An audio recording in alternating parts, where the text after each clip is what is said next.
பெண் ஒரு வயிற்றுக்குள்ள ஒரு பெண்ணா வயிற்றுக்குள்ள தாயுடைய வயிற்றுக்குள்ள பெண்ணாக உருவான கணத்திலேயே எவ்வளவு மெனக்கடல்கள் இருக்கு தெரியுமா?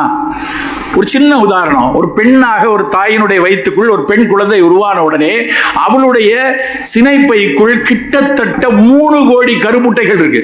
எவ்வளவு? 3 கோடி கருமுட்டைகள் பெண்ணாக தாய் வயிற்றுக்குள்ள போனதுல. அதுக்கப்புறம் அவ பிறந்து பூப்பெய்தி 12 வயதுலயோ 13 வயசுலயோ மாதவிடாய் துவங்குறதை பூப்பெய்தல் நம்ம சொல்றோம், மெனார்க் அப்படிங்கிறது. அந்த மாதவிடாய் துவக்கத்தில் இருந்து மாதவிடாய் முடிவு அப்படிங்கிறது 49 வயதுலயோ 50 வயதுலயோ நடக்கலாம். அந்த 13 இருந்து 49 வயது வரைக்கும் கிட்டத்தட்ட 400 முட்டை தான் வெளியே வருது. அந்த 3 கோடி முட்டையிலிருந்து அந்த 400 முட்டைகளை எப்படி, எதற்கு, யார் தேர்ந்தெடுத்து வெளியே வருதுன்னு யாருக்கும் தெரியாது. அவ்வளவு ஒரு நுட்பமான ஒரு விஷயம் ஒரு பெண் படைத்தல்லே இருக்கு. அந்த பெண் குழந்தைய பிறந்ததிலிருந்து அவர்களுடைய இறுதி காலம் வரைக்கும் பல காப்புகளை, நோய் வராமல் தடுப்புகளை நிறைய இயற்கை நமக்கு சொல்லிக் கொடுத்திருக்கிறது. பல பழக்க வழக்கங்களை நம்முடைய மரபு காட்டி கொடுத்திருக்கிறது. ஆனால் அவற்றை நிறைய விஷயத்தை நாம மறந்துட்டோம். சில விஷயங்களை திருப்பி உங்களுக்கு நினைவூட்டுவதற்கு தான் இந்த பேச்சு, இந்த உரை அதற்காகத்தான். முதல்ல நம்ம ஃபர்ஸ்ட் பார்க்கணும்னு நினைக்கிறது, சிறு குழந்தை பெண் குழந்தையிலிருந்து என்ன மெனக்கெடல் நமக்கு இருக்கணும். நமக்கு எல்லாருக்கும் தெரியும், தாய்ப்பால் கொடுப்பது அதெல்லாம் தெரிஞ்ச விஷயம். 1.5 வயதுலேருந்து 2 வயது வரைக்கும் தாய்ப்பால் கொடுக்க வேண்டும். 6 மாதத்துக்கு அப்புறம், முதல் 6 மாதம் தாய்ப்பால் மட்டுமே போதும். அதுக்கப்புறம் திட உணவுகளை மெல்ல மெல்ல மெல்ல நாம் அந்த குழந்தைக்கு அப்படியே ஆரம்பிக்கணும். 6 மாதம் ஆகும்போது மெதுவாக ஒரு அரிசி பருப்பு கஞ்சி, ஹை கலோரி மீல்னு சொல்லுவோம், வெறும் அரிசி, நல்ல அந்த குழந்தைக்கு கொடுக்கும்போது நல்ல புழுங்கல் அரிசியாக ஒரு தூய மல்லி சம்பாவோ இல்லை கிச்சலி சம்பாவோ அது மாதிரி அரிசி 1 பங்குனா 1/3 பாசிப்பருப்பு, சிறுபருப்பு, ரெண்டையும் ஒரு நொறுவலா ஒரு ரவை மாதிரி உடைத்து அதை குழைய வேக வைத்து, அந்த குழைய வேக வைத்த கஞ்சியில ஒரு 4 சொட்டு தேங்காய் எண்ணெய் இல்லைன்னா 2 சொட்டு நெய் விட்டு அதை தான் முதல் கஞ்சியாக கொடுக்க சொல்றோம். பெரிய பெரிய புட்டி உணவுகள்லாம் நமக்கு தேவையே இல்லை. இதுக்கு பேரே சிஎம்சி வெள்ளூர்ல, நமக்கு வேலூர்ல இருக்கக்கூடிய கிறிஸ்டியன் மெடிக்கல் காலேஜ், குழந்தைக்கு அதைத்தான் முதல்ல கொடுக்க சொல்லுவாங்க. பேரே ஹை கலோரி மீல். குழந்தைக்கு அந்த வீனிங் பீரியட்ல முதல்ல கொடுக்கிறது. சரி, அது மட்டுமா? அது போர் அடிக்கும். அதுக்கு அடுத்து கேழ்வரகு பால் கஞ்சி. கேழ்வரக தண்ணியில ஊற வச்சு அரைச்சு பால் எடுத்து அந்த பாலை கொஞ்சம் கஞ்சி மாதிரி காட்டி அது கேழ்வரகு பால் கஞ்சி.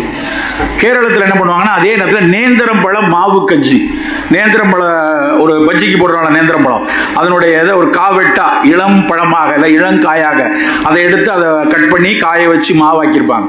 அந்த மாவுல கஞ்சி காய்ச்சி அதை கொடுக்கறது. இது மாதிரி ஆரம்பிச்சு படிப்படியா ஒரு காய்கறிகளை குழைச்சி கொடுக்கறது, கீரை சோறு கொடுக்கறது, கேரட் கீர் கொடுக்கறது, ராகி கஞ்சி கொடுக்கறது, சத்து மாவு கஞ்சி கொடுக்கறது, மெல்ல மெல்ல கொண்டு வரும். ஒரு 3-4 வயது ஆனதுக்கு அப்புறம் முதல் கவனம் எங்க இருக்கணும் அப்படின்னா, அந்த காலத்துல ஒரு குழந்தை நல்லா குண்டா இருக்குன்னு வச்சுக்கோங்க. அப்ப நம்ம நல்ல போஷாக்கா வளர்ந்துருக்க, குண்டா இருக்காளே, நல்ல விஷயம் அப்படின்னு நினைப்போம். நண்பர்களே, இன்றைக்கு பிரச்சனையே குட்டியா இருக்கக்கூடிய குழந்தைகள் மிக குண்டாக இருப்பது பெரும் ஆபத்து. நம்ம யோசிக்கவே கூடாது. நம்ம வீட்டில் குழந்தைய குண்டாக கண்ணு வைக்காத, சின்ன பிள்ளைக்கு அப்படின்னு நம்ம வீட்டில் யாராவது சொல்லுவாங்க, கண் நல்லா வைங்க. தயவு செய்து கண்ணை வச்சு குழந்தை பருவத்திலே கொஞ்சம் குண்டா இருந்தாங்கன்னா எப்படி? ஏன்னா அது குழந்தை, சிறு மனது, பிஞ்சு மனசு, அதுக்கு தெரியாது தான் சாப்பிடுவது தனக்கு ஒரு பெரிய சிக்கலை பின்னாளில் கொண்டு வரும் தெரியாது. அப்ப தாய் தான் அதற்கான முதல் கவனம் வைக்கணும். நீ இல்ல பாப்பா, நீ கொஞ்சம் குண்டா இருக்க பாரு, அந்த பாப்பாவோட நீ எடை கூடி இருக்க, நம்ம குறைக்கணும், நம்மளால முடியும், நம்ம வா 2 பேரும் சேர்ந்து ஓடலாம், வா நம்ம 2 பேரும் சேர்ந்து விளையாடலாம், நம்ம 2 பேரும் சேர்ந்து இந்த சாப்பாடெல்லாம் தவிர்க்கலாம்னு முதல்ல குழந்தையில. ஏன்னா எதை முதல்ல சொல்றேன்னா, மால் நியூட்ரிஷனுக்கு முன்னாடி இதை பேச வேண்டிய கட்டாயம் விட்டது. முன்னாடிலாம் என்ன பேசிட்டு இருந்தோம்னா, செவலையாக, ஒல்லியாக, பிஞ்சாக இருக்கக்கூடிய குழந்தைகள் இன்னைக்கும் நிறைய இருக்காங்க, அதை அடுத்து பேசுவோம். அதற்கு முன்னாடி அதிகமாக வந்திருக்குது இந்த மாதிரி குண்டு குழந்தைகள். அவர்களை சற்றே எடை குறைப்பதற்கான அத்தனை மெனக்கடையும் சிறு பிள்ளையிலிருந்தே வரணும். உடனே சார் ஒரு டயட் சார்ட் இருந்தால் சொல்லிட்டு போங்களேன், அப்படிலாம் இல்லை. நம்ம வீட்டு உணவுகளே நம்ம உணவுகள் கொடுத்தா போதும். ஆனால் முதல்ல தடுக்க வேண்டியது பாலும் இனிப்பும். ஏன்னா சின்ன பிள்ளையில பாலை கொடுத்து பழகிருக்கோம். அந்த குண்டா இருக்க குழந்தைகள் கண்டிப்பாக பாலை தவிர்க்கணும். நல்ல தயிர் சோறும் உருளைக்கிழங்கு பொரியலும் சாப்பிட்டு பழகிருச்சுன்னு வைங்க, எனக்கு நல்ல கேர்ட் ரைஸும் பொட்டேட்டோ ஃப்ரையும் கொடுங்க அப்படின்னு அடம் பிடிக்காத பிள்ளையில இருக்காது. கண்டிப்பா தவிர்க்கணும். பெண் குழந்தைகளுக்கு ஏன் இதை வலுக்கட்டாயமா சொல்றேன் அப்படின்னா, சற்று எடை கூட இருக்கக்கூடிய பெண் குழந்தைகள் வெகு சீக்கிரமாக மெனார்க்காரதுக்கு, மாதவிடாய் தூங்குறதுக்கான வாய்ப்பு உண்டு. சாதாரணமா இந்தியாவில் 14 வயதுங்கிறது மாதவிடாய் துவங்குவதற்கான வயது. அது இப்ப குறைஞ்சு 13 ஆகி 12 ஆயிடுச்சு இப்பவுமே. ஆனால் இன்னும் வருங்காலத்தில் அது 9, 10க்குன்னு நிறைய குழந்தைகள் அது மாதிரி இளம் வயதிலே பூ பெய்வதற்கான வாய்ப்புகள் அதிகம். அப்படி இளம் வயதிலேயே மாதவிடாய் துவங்கக்கூடிய குழந்தைகளுக்கு மற்ற பெண் குழந்தைகளை விட மகளிர் நோய்கள் வருவதற்கான வாய்ப்புகள் அதிகம். நண்பர்களே, சில விஷயத்தை நாம் மனதில் முன்னால் ஏற்றுக்கொள்ளணும். இப்படி குண்டா இருக்கிற குழந்தை சீக்கிரமே ஏஜ் அட்டன் பண்ணிச்சு, அதெல்லாம் ஒன்றும் பிரச்சனை இல்லைன்னு நினைக்க கூடாது. அந்த குழந்தைகள் 14 வயதில் ஆரோக்கியமாக ஒல்லியாக இருந்து சரியான ஆரோக்கியத்தோடு இருக்கக்கூடிய குழந்தைகளை விட அவர்களுக்கு கருப்பையில், சினைப்பையில், மார்பகத்தில் வரக்கூடிய நோய்கள் சற்று வாய்ப்புகள் அதிகம். அப்ப அந்த கவனம் நமக்கு இருக்கணுமா வேண்டாமா? சின்ன வயசுலேயே அந்த கவனம் மிகச் சரியாக இருக்கணும். அப்ப என்ன மாதிரி உணவுகளை கொடுக்கணும்? இங்க இருக்கிற பிரச்சனை என்னன்னா, நாம் புரதச்சத்தை மிக மிக குறைவாகவும் கார்போஹைட்ரேட் சத்தத்தை அதிகமாக எடுக்கக்கூடிய ஒரு சூழல் நம்ம போயிருக்கோம். நம்ம சாப்பாடு பூரா பார்த்தீங்கன்னா இட்லி, தோசை, வடை, பூரி, பொங்கல், மசால் தோசை. இட்லி மிகச்சிறந்த உணவு, சந்தேகமே கிடையாது. இருக்கிற உணவுகளே சிறப்பான உணவு இட்லி. ஆனா எடை குறைக்கணும், நான் நல்ல உடல் எடையை குறைக்கணும்னு நினைக்கும் போது புரதங்களை மிக வேகமாக கையாளணும். நம்ம சாப்பிட்ற உணவுகள்ல மிக மிக குறைவு புரதம். ஒரு நான்வெஜ் சாப்பிட்றவங்க சற்று கொஞ்சம் கூடுதலாக புரதம் சாப்பிடக்கூடிய வாய்ப்பு. ஆனா அதுவும் நான்வெஜ் சாப்பிட்றதுன்னா ஞாயிற்றுக்கிழமை மத்தியானம் ஒரு சிக்கன் பீஸ் சாப்பிட்றதுக்கு பேர் நான்வெஜ் இல்லை. நான் வெஜிடேரியனா தினம் நான்வெஜ் சாப்பிட்றது, தினம் 2 துண்டு மீன், தினம் ஒரு முட்டை, தினம் ஒரு கோழி துண்டு, இல்லை புலால் துண்டு, அதுதான் நான் வெஜிடேரியன். ஆனால் நம்ம ஊரில் நான் வெஜிடேரியன் சொல்லிட்டு வாரத்துக்கு ஒரு நாள் எடுத்தால் புரதம் பெருசாக கிடைச்சிடாது. இதாவது பரவாயில்ல, வெஜிடேரியன் சார்னா அவன் வெஜிடேரியன் கிடையாது, உண்மையில அவன் சோற்றேரியன். வெறும் சோறை தான் குவிச்சு வச்சு சாப்பிட்டு ஒரு ஸ்பூன் காய், ஒரு ஸ்பூன் கூட்டு, அதுக்கு பேர் வெஜிடேரியன் இல்லை. தட்டில் 80% காய்கறிகள் வைத்திருப்பவர் பேர் தான் வெஜிடேரியன். ஸோ உங்கள் வீட்டில் தட்டில் ரெயின்போ மாதிரி நல்ல அத்தனை நிறங்கள்லையும் நல்ல சிகப்பு நிறத்தில் பீட்ரூட் பொரியல், அப்புறம் நல்ல பச்சை நிறத்தில் காய்கறியில் கீரை கூட்டு, அது மாதிரி ஒரு நிறத்துக்கும் ஒரு காய்கறிகளை வச்சு உங்கள் ரெயின்போ ஃபுட்டாக இருக்கணும் உங்கள் ஃபுட்டு. அப்படி இருந்தால் அது வெஜிடேரியன்ல சரி 7 வண்ணங்கள்லையும் நம்ம காய்கறி சாப்பிட்றோம், அதில் கிடைக்கணுங்களா. ரொம்ப அதுலேயும் மிக மிக முக்கியமாக புரதங்கள் நம்ம இன்னைக்கு ஒரு நாளைக்கு எவ்வளவு சாப்பிட்றோன்னு கணக்கு போடணும். 1 கிலோ எடை இருந்ததுன்னா, இப்போ நான் 70 கிலோ இருக்கேன், 70 கிராம் புரதம் எனக்கு வேணும் ஒரு நாளைக்கு. நீங்கள் கணக்கு போட்டுக்கோங்க, உங்க எடை எவ்வளவு இருக்குன்னு தெரியும். பெரிய கணக்கு பாடம்லாம் கிடையாது. உங்க எடை 60 கிலோனா 60 கிராம் புரதம் நீங்க எடுத்திருக்கீங்களா? உங்க சாப்பாடுல 60 கிராம் இருக்கா? நீங்கள் தான் கணக்கிடணும். பல நேரங்களில் குழந்தைகளுக்கு அந்த அளவுக்கு புரதம் நம்ம கொடுக்கறது இல்லை. புரதங்கள் தான் மிக மிக அடிப்படையில் நம்ம எதிர்ப்பாற்றலை உயர்த்தக்கூடிய இம்யூன் பில்டர்ஸ் அப்படிம்பாங்க. 2 வகையான இம்யூன் சிஸ்டம் இருக்கு. ஒன்று நம்ம உள்ள இருக்கிற இன்னேட் இம்யூன் சிஸ்டம், நம்ம உடம்புக்குள்ள கடவுள் படைத்த இயற்கை படைத்த இம்யூன் சிஸ்டம் இருக்கு. நம்ம மண்ணீரல் இருக்கு, எலும்பு மஞ்சை இருக்கு, வெள்ளணுக்கள் இருக்கு, இதெல்லாம் உள்ள ரெடியா இருக்கிறது. இன்னொன்று அடாப்டிவ் இம்யூன் சிஸ்டம், ஒரு அலர்ஜியில, ஒரு வைரஸ்ல, ஒரு கோவிட் வைரஸ்ல, ஒரு ஃப்ளூ வைரஸ் வரும்போது அதை எதிர்ப்பதற்கும் புரதம் வேணும். அப்ப புரதங்களை மிகச் சரியாக எடுக்கிறோமா அந்த குழந்தை நம்ம பார்க்கணும். அதுக்கப்புறம் ஒரு 13 வயது 14 வயது பூ பெய்கிறாங்க, மாதவிடாய் துவங்குகிறது. மாதவிடாய் துவங்கும் போது ஆரம்பத்தில் சற்று பிழையாக இருக்கும். முதல்ல வந்த உடனே அடுத்த ஒரு ஆண்டுக்கு தொடர்ச்சியாக பீரியட் இருக்கும்னு எதிர்பார்க்க முடியாது. சில நேரத்தில் அதிக ரத்தப்போக்கு இருக்கலாம், சில நேரத்தில் சரியாக மாதவிடாய் இல்லாமல் இருக்கலாம். முதலில் அதை பற்றிய அந்த குழந்தை மனதில் இருக்கக்கூடிய ஸ்டிக்மாவை உடைக்கணும். வீட்டில் எவரும் மாதவிடாய் அப்படிங்கிற ஒரு விஷயத்தை தயவு செய்து தூரம், வீட்டு விலக்கு என்கிற வார்த்தையை பேசாதீர்கள் நண்பர்களே. அது நம்மோடு இயல்பாக இருக்கக்கூடிய ஒரு பெண்ணுக்கு இருக்கக்கூடிய நமக்கு வேர்வை மாதிரியான ஒரு விஷயம். தயவு செய்து எந்த சூழலிலும் இப்படியான பேச்சு முதலில் இருக்கக்கூடாது. ஒரு பெண் குழந்தை தனக்கான மாதவிடாய் சிக்கலை, தன்னுடைய கருப்பை சிக்கலை தாயிடமும் தகப்பனிடமும் மிக எளிதாக பேசக்கூடிய சூழலை உருவாக்கணும். பல நேரங்களில் இது ஒரு நம்ம இதில் இருக்கக்கூடிய ஸ்டிக்மா, அதில் இருக்கக்கூடிய வெறுப்பு, அதில் இருக்கக்கூடிய ஒரு சின்ன பயம், அதுதான் இன்னைக்கு பல சிக்கல்களுக்கு அடிப்படையான காரணம். குறிப்பா அதுக்கு ஆண்கள் மிக மிக முக்கியமான காரணம். எந்த சூழலிலும் இதை இயல்பாக பேசக்கூடிய ஒரு விஷயத்தில் வீட்டை உருவாக்கணும், வீட்டில் அதை உருவாக்கணும். அப்பதான் அந்த பெண் குழந்தை சொல்ல, எனக்கு அதிகமா ப்ளீட் ஆகுது. நம்ம சாதாரணமாக நினைக்க முடியாது. அதிகமாக ரத்தம் போகும்போது ஒரு நாளைக்கு 50 ml மேலே ரத்தம் போகும்போது இரும்பு சத்து மளமளமளவென குறைஞ்சிரும். அந்த பிள்ளைக்கு ஏற்கனவே 9, 10, 8 தான் ஹீமோகுளோபின் இருக்குன்னு வைங்க. அந்த மாதவிடாய் முடியறதுக்குள்ள அதுக்கு ஒரு 2 கிராம் குறைஞ்சிரும். அப்ப அந்த சோகை, இரத்த சோகை, அதற்கான ஒரு உடல்ல இருக்கக்கூடிய உற்சாகம் குறையும், உடல் பலகீனமாகும். அது பல பிரச்சனைகளை அடுத்தடுத்து வரும். படிப்புல கவனம் செலுத்த முடியாது, தூக்கமாக வரும், ஒரு உற்சாக குறைவு வரும். எவ்வளவு சிக்கல் வரும். சாதாரண இரத்த சோகை தெரியுமா உங்களுக்கு? தமிழ்நாட்டில் கடந்த 30 வருஷமா பல மெனக்கடல்கள் பண்ணியும் இன்றைக்கும் 45% பெண்கள் இரத்த சோகையில தான் இருக்காங்க. இன்னைக்கு டேட்டா 45%. இங்க இருக்கிற மக்கள்ல ஒரு 100-150 பெண்கள் இருக்கீங்கன்னா உறுதியா சொல்லலாம், இதுல ஒரு 60-70 பேர் இரத்த சோகையில தான் இருக்கீங்க. ஏதோ ஒரு நோய்க்கு போய் மருத்துவத்தை போகும்போது தான் நமக்கு ஹீமோகுளோபின் குறைஞ்சிருக்குன்னு தெரியும். அப்போ மாதவிடாய் காலத்தில் நம்ம ரொம்ப கவனமா இருக்க வேண்டியது, சரியான இரும்பு சத்து கொடுக்குறோமா, சரியான அந்த சுழற்சி சரியாக இருப்பதற்கு என்ன உணவு கொடுக்கணும், அதை நல்லா புரிந்து கொள்ளணும். ஃபர்ஸ்ட் திங், பீரியட் 6 அன்னைக்கு மாதவிடாய் 4 நாள் எப்படி இருக்கணும்? முதல்ல ஆண்களுக்கு முதல்ல அது தெரிஞ்சுக்கணும். மாதவிடாய் எப்படி இருக்கணும்? முதல் நாள் லேசா இயல்பாக அந்த இரத்தப்போக்கு இருக்கணும். 2வது நாள் 3வது நாள் நல்ல இரத்தப்போக்கு இருக்கும். 4வது நாள் காலையில சற்றே குறைய ஆரம்பிச்சு கட்டுப்பாட்டுக்கு வரணும். இதுதான் இயல்பா நடக்கிறது.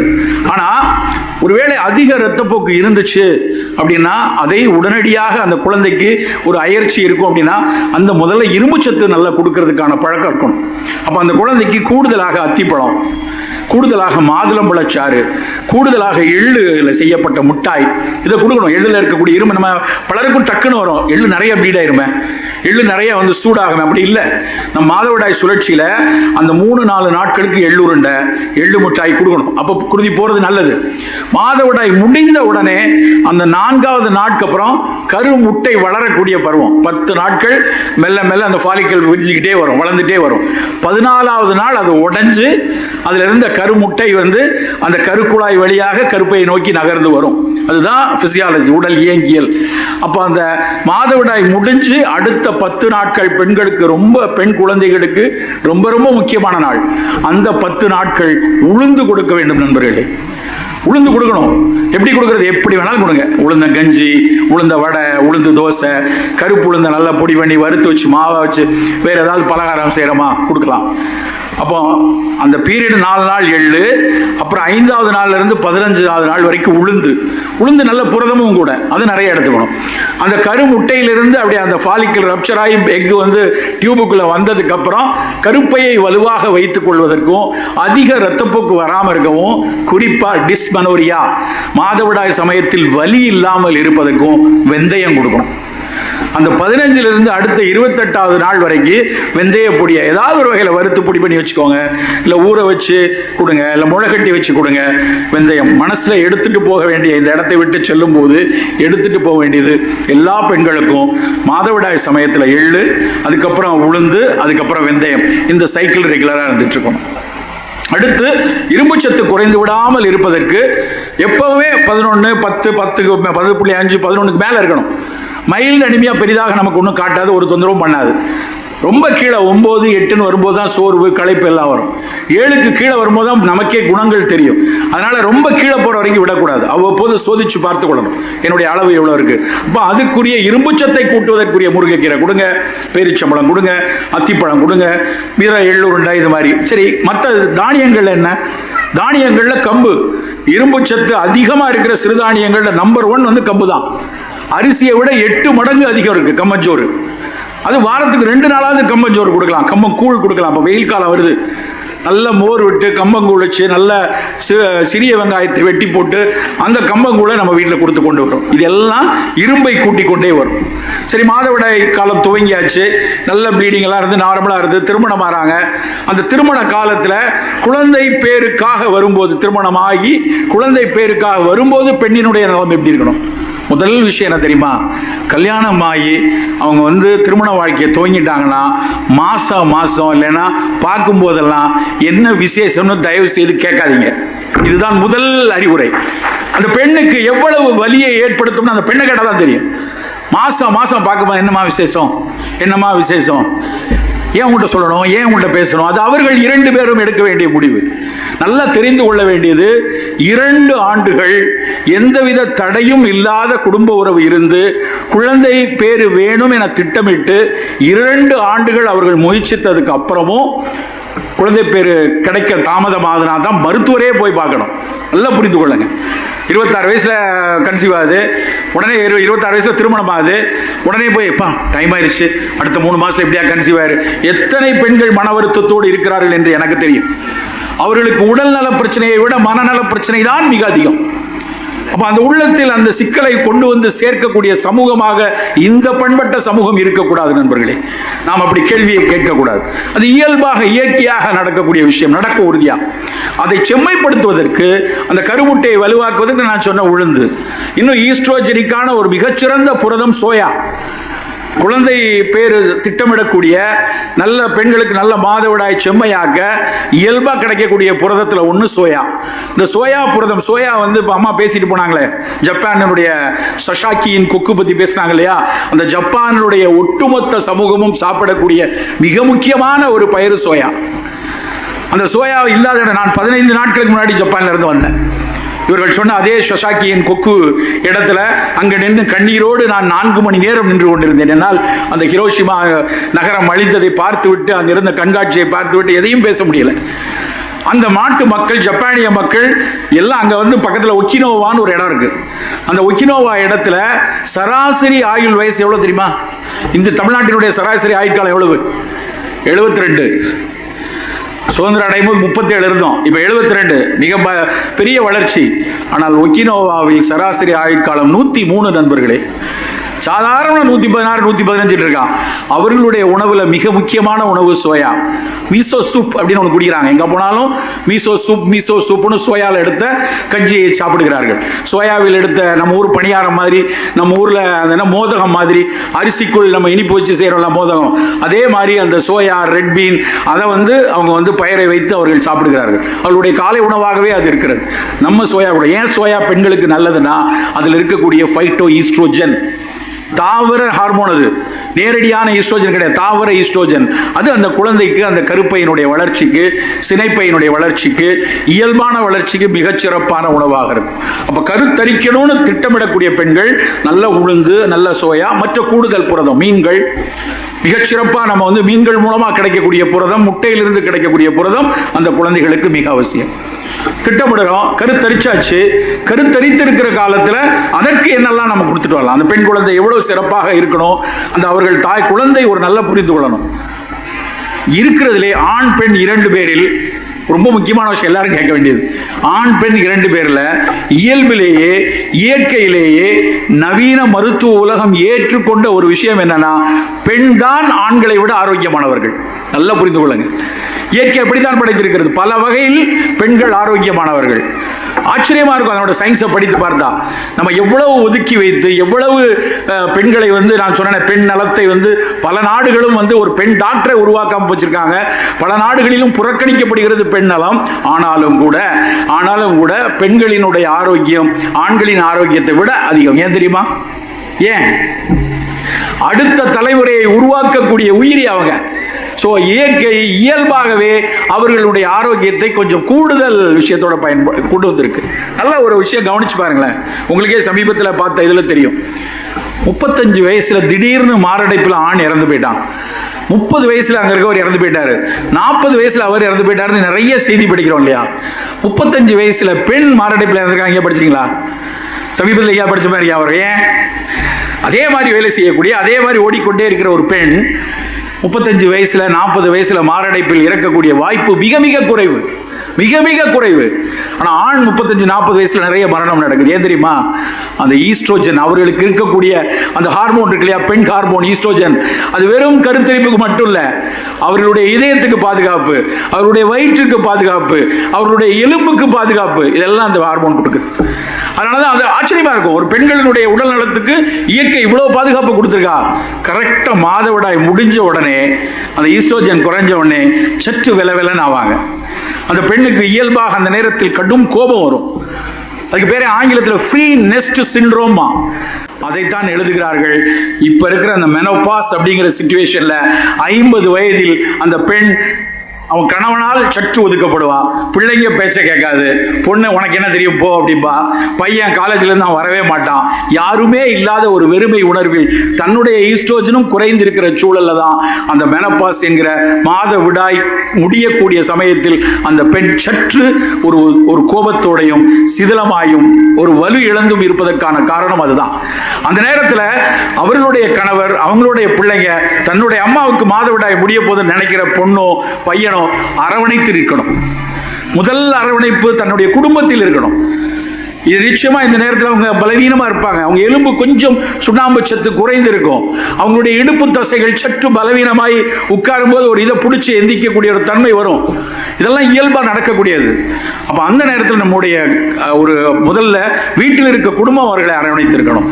அந்த நேரத்தில் என்ன உணவு எடுக்கலாம்? முதல் விஷயம் கால்சியத்தை இம்ப்ரூவ் பண்ணணும். சுண்ணாம்பு சத்து, ஏன்னா ஆஸ்டியோபோரோசிஸ் அப்பதான் வரும். அந்த எலும்பில் சுண்ணாம்பு தன்மையை கொடுக்கக்கூடிய உணவு எதுல இருக்கு? கேழ்வரகு இருக்கிறதுலே கால்சியம் நிறைய இருக்கிறது கேழ்வரகு. உடனே ஒரு எக்ஸ்ட்ரா கால்சியம் உள்ள ஒரு பாட்டில் போய் வாங்கிட்டு வந்து எடுக்கிறது, இல்லை கால்சியம் மாத்திரை 3 வேளை எடுக்கிறது தேவையில்லை.